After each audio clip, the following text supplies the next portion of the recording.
Howdy, hi, hello, and welcome back to the long-awaited continuation of Cooking with Rambo. Today, we are looking at making a homemade meatloaf and mashed potatoes. So, for today's recipe, you're going to need 2 pounds of some type of ground meat. I'm using a pound of ground pork and a pound of ground beef. You can use whatever ground meat you want to use, but you're going to need 2 pounds of it, at least for the size that we're making. My dad normally would make one with like 5 pounds of ground beef, but I'm just making for me, myself, and I, so I'm using 2. And this is going to be my meal prep for the week. You're also going to need various seasonings. If you've been watching my cooking videos up till now, you know I have an everything seasoning that I use. You're also going to need breadcrumbs, specifically 3/4 of a cup if you want to go for a specific amount. Or you can do like I used to normally do and just wing it. You're also going to need fresh garlic for your seasoning and eggs. You're going to want 1 egg for every pound of meat you're using. So in this case, we're just going to want 2 eggs to go with our 2 pounds of ground meat. In addition to making the meatloaf, though, I'm also going to be making homemade mashed potatoes. So I'm just taking the time right now off screen to gather up the potatoes we're going to be using. And I'm going to drop them down on the counter in just a second.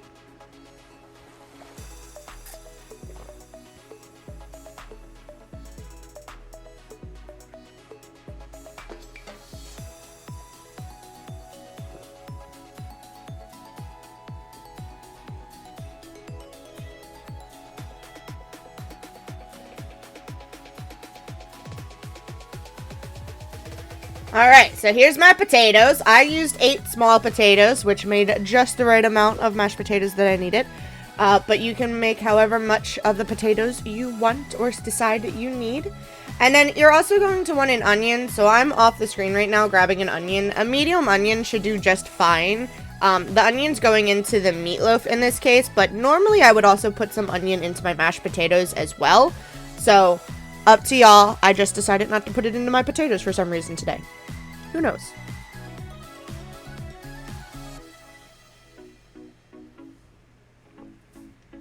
So there's a medium onion. Now, the reason I decided to make meatloaf this week is because, I don't know if you can notice, but the ground pork had a little yellow sticker on it. The grocery store had clearance ground beef and ground pork. So, my dad and I split the ground beef up so that he had a pound and I got a pound, and then the ground pork was already in pound segments, so he got a package, I got a package. So we're both making meatloaf this week. It's always nice to find ways to save money, and just because it's on clearance doesn't mean that it's bad. It just means that they need to sell it before the recommended sell-by date. So it's okay to eat clearance meat. I freeze it all the time. It's fine, I promise.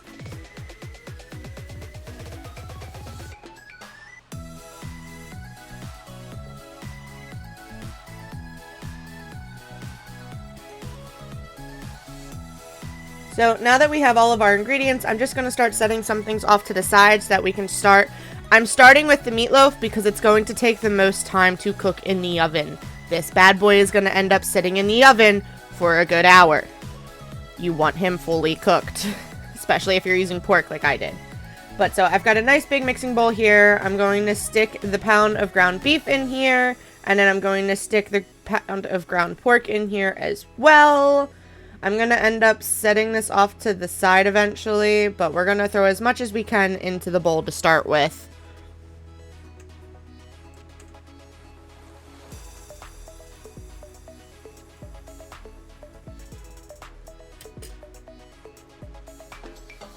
So I'm going ahead and I'm seasoning it since it's already in the bowl. Season it to your liking. I'm just completely covering the meat in my everything seasoning. And a friendly reminder to anyone who's interested, my quote-unquote everything seasoning consists of garlic powder, onion powder, the tiniest amount of salt, black pepper, Italian seasonings, and parsley. So if you don't have them to put together into a single everything seasoning, you can just add them in individually, seasoning to taste again, of course. Now, I went ahead and I added in our 2 whole eggs. Again, 1 egg for each pound of ground beef. So if you're making a larger meatloaf, you're going to need more of the eggs for the beef. And then, for the sake of this video, I did actually measure out my breadcrumbs. Normally, I don't bother. Normally, I just shake the breadcrumbs out over top until it looks like it's completely coated. But for the instance of this video, I did measure out 3/4 of a cup of some breadcrumbs. I did actually also decide to throw in 1/4 of a cup of some Parmesan cheese, the powdered cheese. That's a personal preference. You don't have to do that, but I just remember growing up, my dad used to put cheese into his meatloafs, so I put cheese into my meatloaf. And then I set that off to the side so that I can go ahead and get the onion chopped up, because we're going to want the onion in here as well.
Now, please, please, please, please, please, when you are cutting your onion, please be careful of your fingers, okay? I have been chopping vegetables for a while. I'm still really awkward with how I cut them, especially when I cut them when someone's watching, like you guys on cam right now. But please be mindful of where your fingers are when you're chopping things, and that goes for the garlic as well. As you start to get to the ends of different vegetables and you start working with smaller items like these garlic cloves right here, you're getting very close to your fingertips, and you don't need to be having those fingers getting chopped by your knife. So please, please, please, please do not do that. What I'm doing here with the garlic right now, there's tons of different ways that you can put garlic into something. I have a garlic press. I also have a little garlic shredder that I can use. In this case, I don't mind having bigger chunks of garlic in my meatloaf, so I am using the flat side of my knife to go ahead and apply pressure to the cloves and flatten them out. And then I am just very slowly, so that I don't hurt myself, going ahead and cutting into the garlic into pieces, into strips. Once I've got a decent number of them cut up like this, I'm also going to go ahead and kind of run my knife over them again, just to try and mince them up just a teeny tiny bit more. It's not perfect. It doesn't have to be perfect. It's okay. But, I'm just gonna try and do it. My dad does it so much better than I do. I'm gonna be honest with you. He does it so much faster than I do as well. But I'm just going over the entire thing and trying to mince it up a little bit more before I throw it into the meatloaf.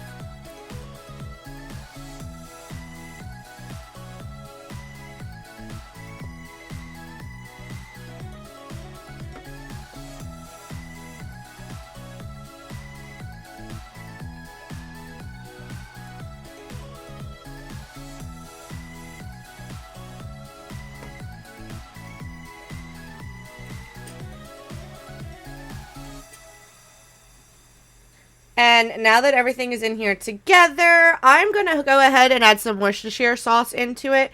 This adds a little bit of extra moisture into the meatloaf, but it also adds just a little bit of flavor. Normally my dad would also throw in barbecue sauce as well, and I did kind of regret not adding in barbecue sauce after the fact, but it doesn't matter too much. It's just that extra little bit of flavoring, and it gives it that extra bit of moisture. My meatloaf was perfectly fine in terms of moisture, though. I did end up adding some ketchup into it as well, though. That ketchup's going to come into play afterwards when we're getting ready to put it into the oven, too.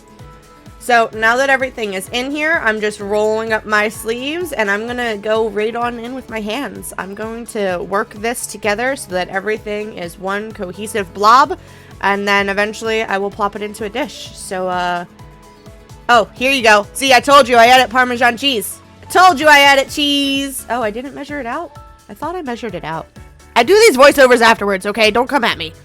But I coated the top with Parmesan cheese. And it was actually Parmigiani Romani Parmesan cheese, but same difference. I'm going to go ham in here. I'll be back in a little bit.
Alright, now that we have one nice cohesive blob of brain matter, I mean meatloaf, I'm just trying to find a pan that I can stick this in. I always forget to look for pans before I start cooking things.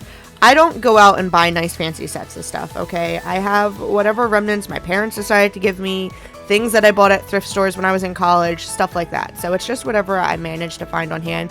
Someday I'll have a nice cooking set. So I've got two different types of clear Pyrex here that I'm trying to see which would look better. I contemplated using the circle loaf pan, but I wanted more space in case there was a lot of grease that came out of this. So I used the square instead so that it would have room on the sides for the grease. I did also contemplate putting the meatloaf in here at an angle. I probably should have, but I decided to just put it straight up and down in here, and it was like the perfect length for my meatloaf. So it does touch the edges of it, unfortunately, but it's okay. It turned out fine. The edges weren't burnt or anything. So I'm just making it look nice and purty in here and make sure that it's still cohesive and not falling apart. And then I'm going to go ahead and take that ketchup that I was using earlier, and I'm going to completely cover the top of this meatloaf in ketchup. Now, my dad would normally cook this for a little bit first so that the top gets crispy and then put ketchup on and put it back into the oven. I decided to just put the ketchup on right from the start. You can use spaghetti sauce if you really, really want to, but I feel like ketchup has a better texture to it. You can also make a special sauce to put on top. It's usually consistent of ketchup, garlic, and brown sugar. But my dad has always changed up what he tops his meatloaf with. I always remember liking ketchup the best. It's got that nice little bit of sweetness to it. So I just put ketchup right on the top, fully cover it. You want to have a nice layer on the top of it. And then it's going to go into the oven. I put it in the oven at 375 degrees Fahrenheit. And like I said, it did end up sitting in the oven for probably a good hour.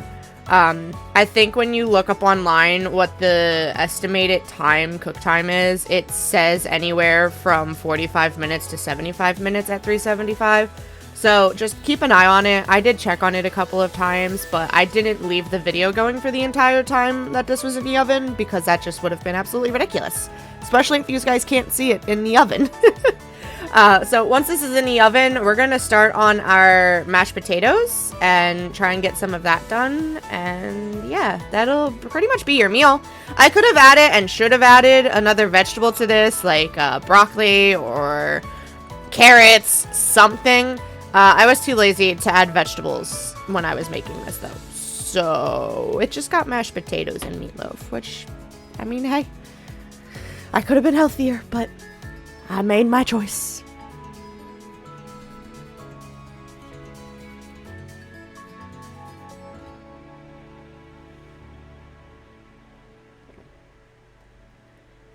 But here I am, I'm gathering my potatoes, and I've got a potato peeler. This one's a little janky and kind of getting to fall apart, and I may need to get a new one, but it's okay.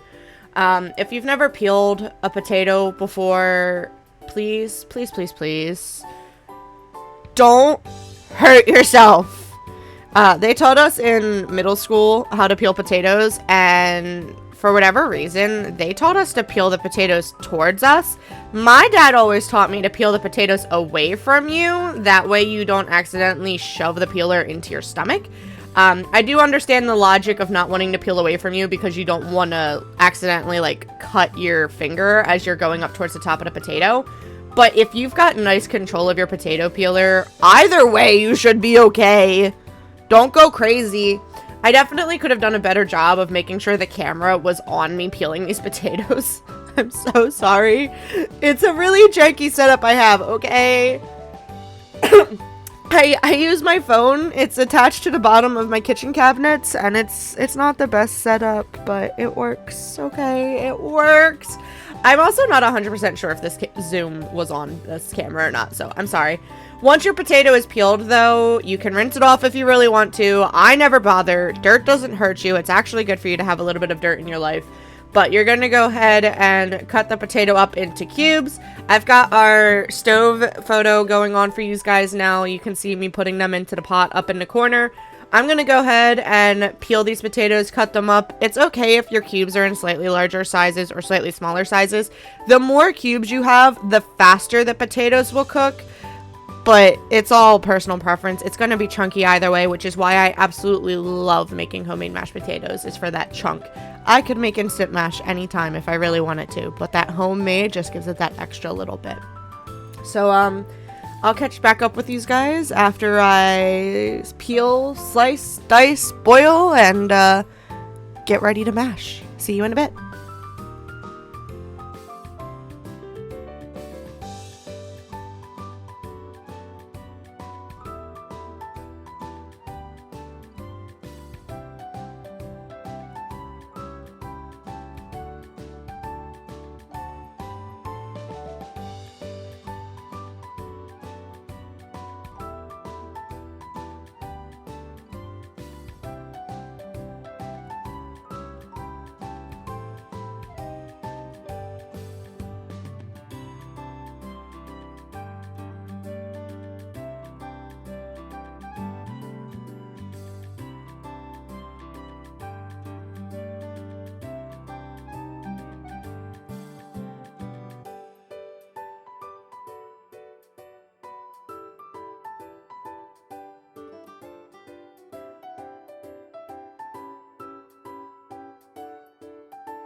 Alrighty, our potatoes are pretty much finished boiling. If you couldn't tell, I was using the fork to check and see if they were ready.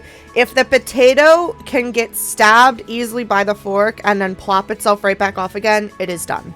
If you can't easily stab the potato, it is not finished. If you can stab it but it doesn't fall off, it is not finished. You want to be able to easily jab into the potato cubes and have them slide right back off the fork. Also, I did mince up some more garlic cloves to put into my mashed potatoes. Never enough garlic, guys. Never enough garlic. And then I've got a potato masher here. I'm going to end up draining the water out of the pot, and then we're going to mash up the potatoes. I did also go ahead and grab the milk, butter, and sour cream. Sour cream is a personal preference. It adds a little bit of extra texture to it, I guess. I don't know. My mom always said it made it extra fluffy. My dad always said it gave it more flavor. I personally don't think sour cream has too much flavor, but that's just me. But I set those off to the side because we're going to need them eventually. And then I'm going to go ahead and grab this pot of boiling potatoes, pour out that water, and we're going to go ahead and smash it.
Alright, here's our nice steamy potatoes.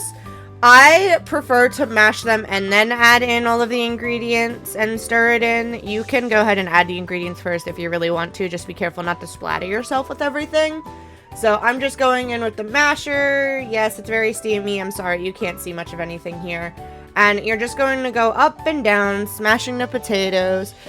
Don't go too crazy because you do still want there to be chunkies, or at least I still want there to be chunkies. If you like it a smoother consistency, you can go ahead and mash it more if you want to. But once you've got them pretty well mashed, you're going to go ahead and add your butter.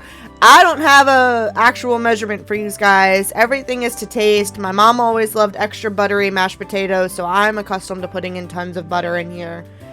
I don't know. I think it's probably like 4 or 5 tablespoons. Probably not a healthy amount, but it's going in. And then I'm also going to go ahead and add a nice spoonful of sour cream. My sour cream was not open though, so I had to open my sour cream. But I'm going to go ahead and use a little fork, and I'm going to put a nice dollop of sour cream in here. Do a dollop, do a dollop of Daisy. Except for it's not Daisy sour cream, it's just sour cream.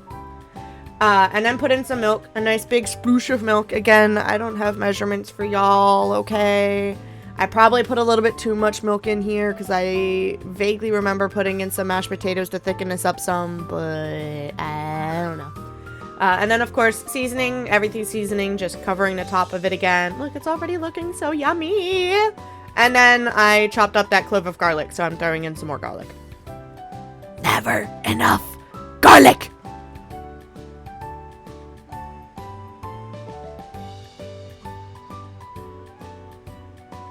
And then rather than continuing to mash this up and down, I'm just going to swoosh it around, going in a circular motion, trying to mix everything up. I do change directions a couple times just so that it goes around and around. If I happen to find a bigger chunk of potato, then I'll do some mashing, but I want to make sure I'm keeping my chunks. So for the most part, I'm just going round and round and round, round and round and round, trying to mix it all in as best as I can. And then that's pretty much it. That's your potatoes. Ta-da! Mashed potatoes. Again, consistency, personal preference. If you like your potatoes a little bit thicker, keep them a little bit thicker. If you like them a little bit runnier, keep them a little bit runnier. With me using this for meal prep, heating them back up again generally will make them runny when you heat them back up, so I like to keep them rather thick to begin with.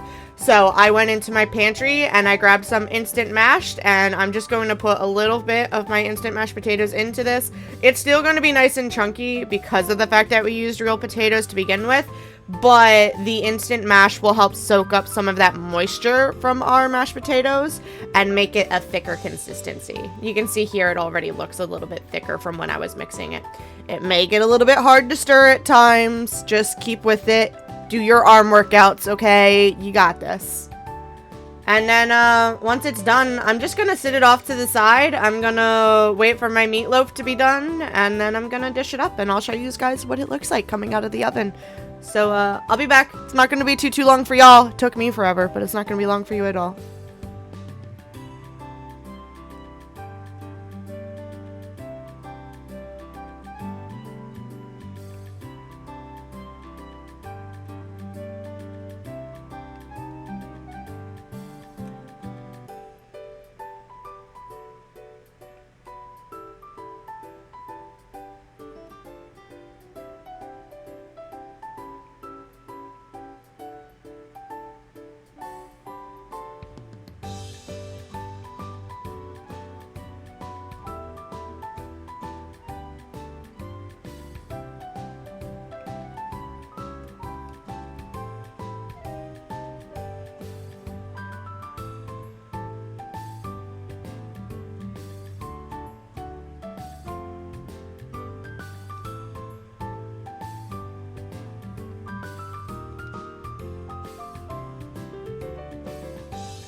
Alright, are y'all ready for this? Are you ready for this gloriousness? Look at this beautiful meatloaf. I'm gonna go ahead and stick these guys back up underneath the cabinet to check this out, but it's absolutely fabulous.